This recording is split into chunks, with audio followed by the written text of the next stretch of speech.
বন্ধুরা, আশা করি ভালো আছেন। আজ আরেকটা নতুন রান্নার কথা বলতে এলাম। আপনাদের অনেক ভালোবাসা পেয়েছি বলে সেই ভালোবাসার দৌলতেই হয়তো আজ আরেকটু এগোতে পারলাম। আজ বানাচ্ছি আমি পনির তো আমরা কত রকম করে বানাই, অনেক কিছুই তাতে যোগান দিতে হয়, কিন্তু আজ আমার মতো খুব সাধারণ অথচ শাহী পনির হয়ে উঠবে এমনই একটা পনিরের রেসিপির কথা বলছি। শুরুতেই বলছি বন্ধুরা, ভিডিওটা পুরোটা দেখবেন, তবে আমার বলার মধ্যে খানিকটা ভুল হয়ে যেতে পারে, তাই শুরু থেকে শেষ পর্যন্ত পুরোটা দেখবেন। কারণ নতুন নতুন করে শুরু করলাম তো, তাই আপনাদের সাহায্যের বিশেষভাবে প্রয়োজন। এলোমেলো কথা তো অনেক বলা যায়, কিন্তু এলোমেলো কথার মধ্যে কিন্তু অনেক গুরুত্ব থাকে। তবে আজ ভাবলাম একটু কথাগুলি বাকি রেখে একটু রান্নাবান্নার দিকেই এগুই। যদি লোকের কাছে আজকাল না, লোকের মনের ভালো রাখার ভীষণ অভাব হয়ে গেছে। কারণ সবাই এত বেশি ব্যস্ত হয়ে গেছে, যারা সত্যিকারের ব্যস্ত হয়ে কাজে কর্মে ব্যস্ত আছেন তাদের জন্য হয়তো সত্যি অনেক উপকার হয়েছে, কিন্তু যারা ঘরে বসে আছেন, কোনো কাজ নেই, অথচ চলতে হবে, দিনের শেষের জন্য আপনাকে অপেক্ষা করতে হবে, সেই সারা দিনটা কাটানোর জন্য একাকিত্বের যে যন্ত্রণাটা, সে বড় যন্ত্রণা। তাই যন্ত্রণাকে ভুলে যাওয়ার জন্য বা ফিরে এসে যখন সবাই এই খাবারটা খেয়ে বলবে বাহ দারুণ হয়েছে, তো সেই হাসি মুখটা দেখার জন্য আপনার নিজেরও একটা মনের শান্তির বা ভালোবাসার জায়গাটা আরও বেশি উজ্জ্বল হয়ে ওঠার জন্য আজ আমি বলছি। অনেক বেশি বকবক করছি না, তাহলে চলুন খুব সহজভাবে ঘরোয়া পদ্ধতিতে শাহী পনির কী করে বানালাম সেটাই আপনাদের বলছি।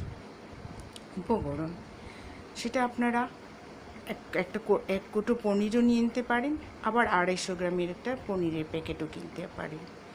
পনিরটাকে টুকরো টুকরো করে, যদি আপনারা এমনি নর্মাল কিনেন তাহলে টুকরো টুকরো করে কেটে একটু ভিজিয়ে রাখুন। তারপর সেই জলটা ঝেড়ে ফেলে, উপকরণে যা লাগবে জলটা ঝেড়ে ফেলে আপনারা পনিরটা রাখুন।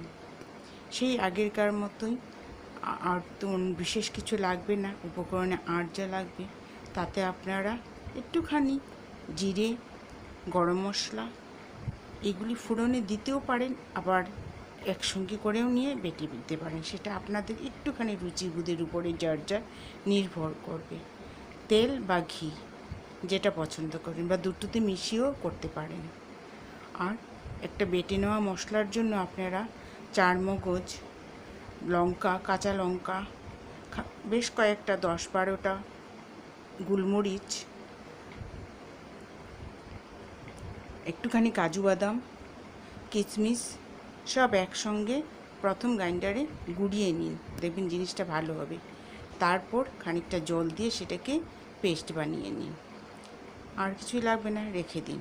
কড়াইতে তেল বা ঘি বা দুটো মিশিয়েও দিতে পারেন।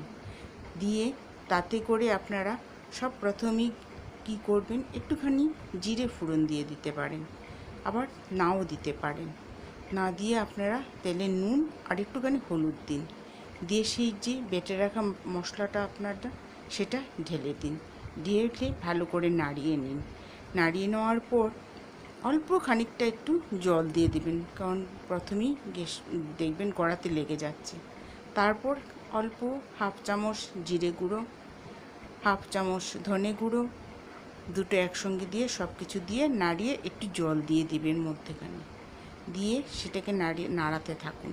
নাড়ানোর পর ঢেকে রাখুন, খানিকটা নাড়ান, আবার ঢেকে রাখুন অল্প 5 মিনিট। 5 এমনিটা করলে পরেই দেখবেন ধীরে ধীরে জিনিসটা খুব সুন্দর হয়েছে। তখন একটুখানি সেই গ্রাইন্ডার ধোয়া জলটা দিয়ে দেবেন, তাতে দিয়ে ভালো করে নাড়িয়ে আপনারা জিনিসটাকে রেখে দিন। সেই কড়াতেই হতে পারে বা তার আগে, বললাম না বন্ধুরা আমি ভুল করে নিতে পারি, তাই নিজ গুণে সেটা মাপ করে নেবেন। সেই কড়াতে আগে ঘিতে করে নিলে খুব বেশ একটু শাহী তো, তাই সেই জন্য বলছি তেলেও করতে পারেন। সেই পনিরের টুকরোগুলি হালকা করে ভেজে রেখে দেবেন। দিয়ে সেই পনিরের টুকরোগুলি সেই যে মশলাটা কষিয়ে রেখেছেন তাতে দিয়ে দিন, অল্প একটু নাড়িয়ে তারপর সেই আরেকটু গরম জল দেবেন। তাতে কিন্তু ঠান্ডা জল দেবেন না, তাতে করে টেস্টটা অনেক কমে যাবে ঠান্ডা জলে।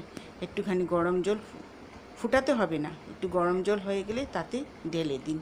ঢেলে আবার ভালো করে নাড়িয়ে নুনটা পরিমাণ মতো যে যার মতো করে দিয়ে দেবেন।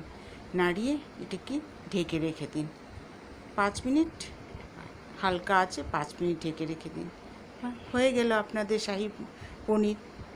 নামিয়ে নিন। নামানোর কিছুক্ষণ একটুখানি পর 2-3 মিনিট পর আপনারা সেই আগেকার মতো ফ্রাইড রাইস, পরোটা, রুটি, ভাত আপনাদের যেটা যখন পছন্দ তার সঙ্গে খেয়ে দেখুন। খেয়ে বলবেন তো কেমনটা লাগলো। অবশ্যই বানাবেন, না বানালে তো বুঝতে পারবেন না। আর আমার বলার মধ্যে অনেকটা ভুল হয়ে যাচ্ছে, ধীরে ধীরে হয়ে যাবে। উপকরণ এবং প্রণালী দুটোই বোধহয় আমি একসঙ্গে গুলিয়ে ফেলেছি, তাই আর আলাদাভাবে প্রণালী বললাম না, শুধু মুখে বলে গেলাম। সামনের দিন থেকে শুধু উপকরণ আর প্রণালী বলবো, যদি আপনাদের সাহায্যের হাতটা বেরিয়ে দিন বার করে দিন। আমি অবশ্যই নিশ্চয়ই বলবো। তবে এই রান্নাটাও খেয়ে কিন্তু রান্নাটা করবেন এবং খেয়ে আমাকে কমেন্ট করতে ভুলবেন না।